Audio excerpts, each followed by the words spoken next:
Hey, ¿qué onda, carnales? Soy yo otra vez, Dark Melo Coqueto. Como se habrán dado cuenta, cambié de imagen por dos razones. No muy me gustaba la primera y además ya la perdí, tal vez más adelante la encuentre y la ponga otra vez. Bueno, empecemos. Se tratará esta vez de una leyenda urbana y un dato curioso. El último tal vez ya lo hayan oído antes. Pero para los que no, espero les guste. Empezaremos con el francés. Si algún día visitas el pueblo de Epatlan, Puebla, y preguntas a la gente por el francés, la gran mayoría de la gente te dirá que no sabe nada, y lo dirá sinceramente. Sin embargo, con los más ancianos, notarás siempre nerviosismo, y cambiarán el tema rápidamente. Muchos de ellos lo conocen, pero tienen sobradas razones para no hablar de él. Es gracias al francés que, en Epatlan, la gente no le teme tanto a la muerte como en otros lugares. Si tienes suerte, aunque suerte no es precisamente la palabra, puede llegar a verlo en la calle. La piel de los brazos está terriblemente quemada, su cuello, ladeado de una forma casi imposible. Es delgado y terriblemente viejo, lo cual es notorio en su lentísimo andar, ayudado por un elegante bastón con pomo de oro, y que lleva el escudo de armas del ejército napoleónico, que apenas puede sostener en sus nudosas manos. Viste con harapos y respira pesadamente, como si el dar unos pasos le resultara agotador, y de vez en cuando escupe una masa sanguinolenta. Los ancianos que lo ven, se persignan apresuradamente, y muchas son las ancianas que, piadosamente y con la mejor buena voluntad del mundo, le desean una pronta muerte. De creer lo poco que sabemos de él, llegó como un joven impetuoso y gallardo a tierras mexicanas, bajo las órdenes de Lorences, en 1862. Fue en Veracruz en donde escuchó por primera vez del brujo del puerto, que se decía era tan poderoso, que podía hacer a la gente inmortal. Empujado por ese deseo, se dio a la tarea de buscarlo, hasta que dio con su cabaña. Como buen soldado conquistador, su postura no fue humilde.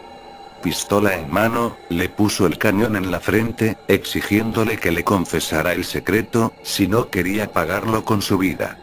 Aunque amenazado, el viejo sonrió, enseñándole sus 3 únicos dientes. Yo puedo hacerlo, pero entiende, que no va a haber vuelta atrás. Aquí la historia se vuelve algo confusa. Nadie sabe exactamente en qué consistió el rito, o qué fue lo que pasó, pero el hombre salió de ahí convencido de que había alcanzado la inmortalidad. Eso le dio un valor de combate que alarmó incluso a sus compañeros, que lo veían lanzarse al frente sin ningún temor. Pero fue hasta Puebla que las cosas cambiaron.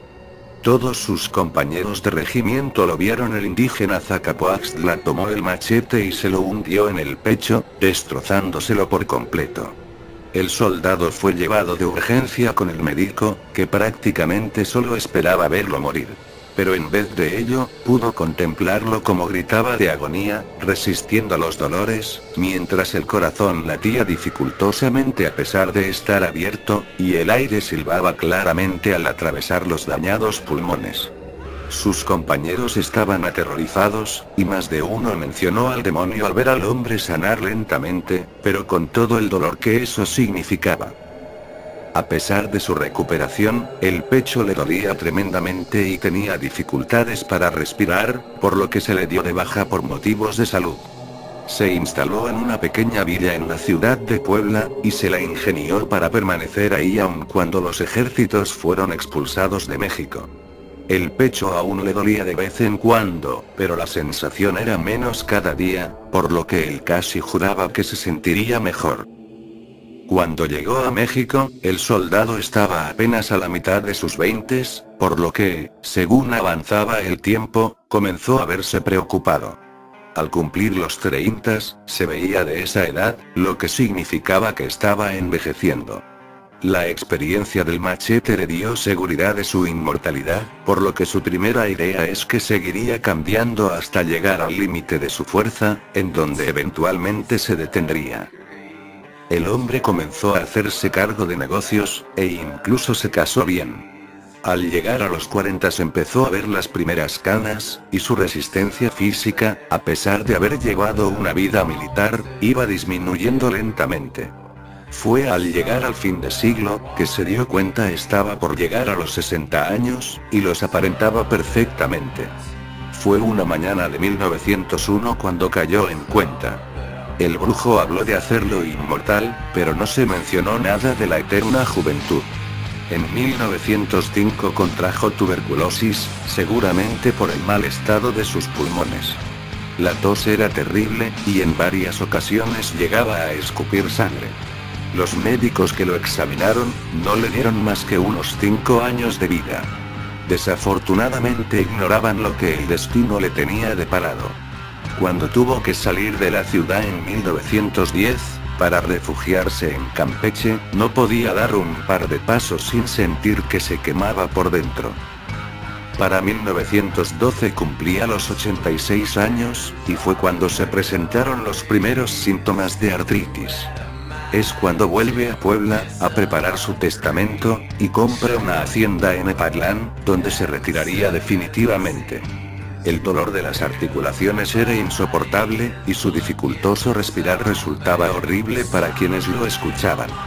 Pues incluso a cierta distancia se escuchaba el silbante pase del aire entre los dañados pulmones. Su esposa, mucho más joven que él, murió en 1921, y dado que sus hijos se fueron a vivir a la Ciudad de México, él se quedó completamente solo. Él tendría a la sazón poco más de 100 años. E incluso el menor esfuerzo le era imposible. Desesperado, decidió atar una cuerda a las vigas del techo, y saltar con ella al cuello del borde de la cama. Lo encontraron 2 días después, aún pataleando, y con el cuello roto. Dado que lo bajaron aún con vida, sus vecinos creyeron que el intento había sido reciente, por lo que ignoraron lo que era permanecer 2 días colgando, con fractura en el cuello, sin poder respirar pero sin poder morir. Los médicos estaban desconcertados, pero hicieron lo posible por mantener el cuello alineado, hasta que se recuperó después de cerca de 2 años de estar inmovilizado, pues con más de 100 años el cuerpo se recupera con mucha mayor lentitud. Fue en 1945 cuando su desesperación llegó al límite, y prendió fuego a su hacienda. La gente llegó solo para ver cómo las paredes se derribaban presa de las llamas, y cuando el fuego se apagó nadie reparó en el amasijo de piel calcinada que se arrastraba trabajosamente fuera de los escombros. La piel le ardía terriblemente, y el mínimo roce le causaba un tremendo dolor, pero no murió. Fue hasta 1977 que sus heridas se recuperaron lo suficiente como para volver a Epatlán, ahora como un mendigo. Los 30 años de ayuno lo tenían en los huesos, y tenía que arrastrarse para moverse. Unas tortillas duras que una buena samaritana le dio constituyó su primera comida desde hacía 3 décadas. Actualmente, nadie sabe dónde vive, y solo se le ve mendigar por las calles de vez en cuando. Nadie recuerda su nombre, quizá ni siquiera él, y las quemadas y los andrajos no permiten identificarlo. Solo un elemento hace posible reconocerlo: el bastón que se le obsequiara cuando fue dado de baja con honores, hace ya más de 150 años. Ahora y por último, la araña camello.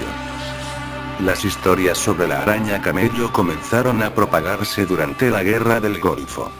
Ahora, con la presencia continuada de las fuerzas de los Estados Unidos en Oriente Medio, las historias están llegando a ser legendarias. La mayor parte de las historias que circulan en algunos medios de comunicación son totalmente falsas. Estas criaturas, salvo en contados casos, no son peligrosas para los seres humanos.